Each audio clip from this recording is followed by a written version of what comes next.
नमस्कार। आज जिनकी कहानी पर हम थोड़ी गहराई से बात करें वो वाकई आज के दौर की सबसे चर्चित और प्रभावशाली शख्सियतों में से एक है, एलन मस्क। हमारे पास एलन मस्क सितारों तक का सफ़र से जुड़े कुछ डिटेल्स हैं और कोशिश यही है कि उनकी ज़िंदगी और काम के उन खास मोड़ों को समझें जिन्होंने आज की दुनिया पर अपनी छाप छोड़ी है। बिल्कुल। तो चले शुरू करते हैं। कहानी शुरू होती है दक्षिण अफ्रीका से 1971 में, लेकिन सिर्फ जन्म कहाँ हुआ ये जानना तो काफ़ी नहीं है। हमारे पास जो जानकारी है उसमें एक बात बार बार आती है, बचपन से ही किताबों में डूबे रहना और फिर बहुत ही कम उम्र में कोड लिखने लगना। हाँ। सोचिए, सिर्फ 12 साल की उम्र में ब्लास्टर नाम का एक वीडियो गेम बना के बेच देना। ये सिर्फ शौक तो नहीं लगता है ना? नहीं, बिल्कुल नहीं। ये सिर्फ एक खेल नहीं था।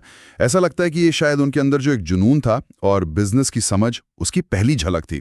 फिर वो पढ़ने के लिए कनाडा गए, फिर अमेरिका, यूनिवर्सिटी ऑफ पेंसिल्वेनिया से फिजिक्स और इकोनॉमिक्स में डिग्री ली।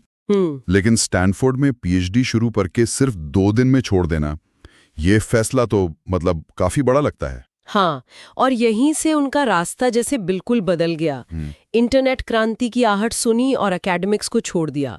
पहली कंपनी Zip2, वो जो शहरों के लिए ऑनलाइन गाइड जैसी थी, उसे कॉम्पैक्ट ने खरीदा। हाँ, और फिर X.com, एक ऑनलाइन पेमेंट सर्विस। अच्छा। ये दिलचस्प है कि X.com बाद में पेपैल बनी, जिससे फिर eBay ने खरीद लिया और मस्क को इससे अच्छी खासी रकम मिली थी। लेकिन सुनने में आया उन्हें पेपैल के सीईओ पद से हटा दिया गया था। क्या इसका उन पर कोई खास असर पड़ा? हाँ, ये एक अहम मोड़ था। कुछ लोग मानते हैं कि इस अनुभव ने शायद उन्हें सिखाया कि भाई अपनी कंपनियों पर कंट्रोल ज्यादा रखना है, और उस पैसे का उन्होंने जो किया वो शायद उनकी सोच को दिखाता है।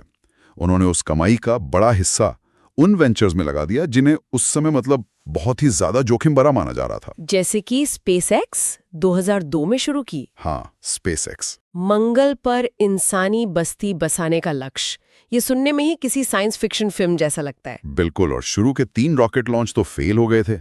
आमतौर पर तो ऐसे में लोग हिम्मत हार जाते हैं। यहीं पर बात अलग हो जाती है।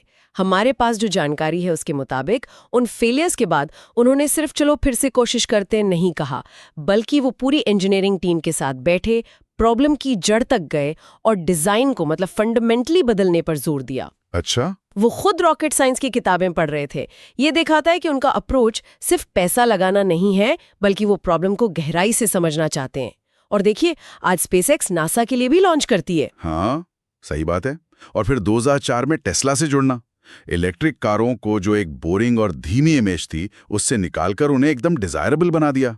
मॉडल S, 3, X, Y, तो ऑटो इंडस्ट्री में जैसे हलचल मचा दी। हाँ। लेकिन क्या ये सिर्फ कारें हैं या कुछ और भी है इसके पीछे? नहीं, ये एक पूरे इकोसिस्टम की सोच है, ऐसा लगता है। कारें हैं, बैटरी टेक्नोलॉजी है जिसे टेस्ला एनर्जी कहते हैं, सोलर पैनल हैं। लक्ष्य शायद ये है कि सस्टेनेबल एनर्जी की तरफ दुनिया का जो बदलाव है उसे तेज किया जाए। हालांकि ये भी है कि शुरुआत में पारंपरिक ऑटो कंपनियों और बहुत से आलोचकों ने इसे ज्यादा गंभीरता से नहीं लिया था। कई रिपोर्ट्स में ये बात आती है। और ये सिलसिला रुका नहीं है। न्यूरोलिंक इंसानी दिमाग को कंप्यूटर से जोड़ने का प्रयास, जिसका मकसद पैरालिसिस जैसी स्थितियों में मदद करना बताया जाता है। द बोरिंग कंपनी, शहरों के नीचे सुरंगें खोदकर ट्रैफिक की समस्या का हल।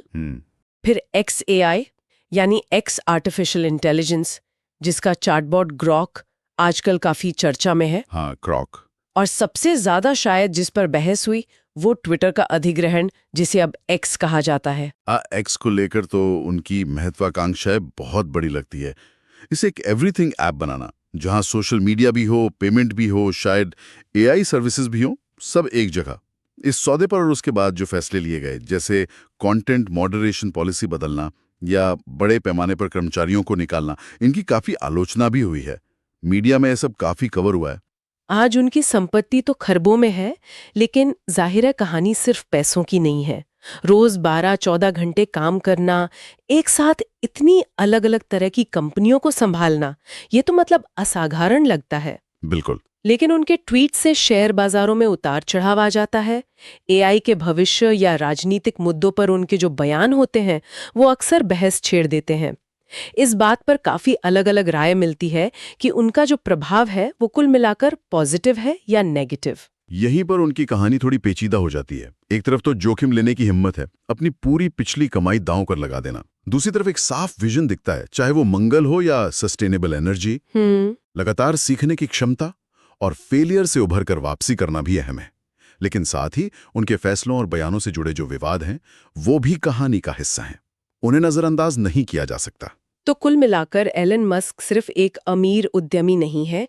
उनके काम ने स्पेस, ऑटोमोबाइल, ऊर्जा, एआई और यहाँ तक कि हमारे ऑनलाइन बात करने के तरीकों को सीधे तौर पर प्रभावित किया है। उनका असर कई लेयर्स में है। और यही एक सवाल सोचने पर मजबूर करता है। जब कोई एक व्यक्ति इतने सारे महत्वपूर्ण और अलग-अलग सेक्टर्स में इतना गहरा और सीधा प्रभाव डालता है, तो एक समाज के तौर पर हमारे लिए इसके दूरगामी मायने क्या हो सकते हैं?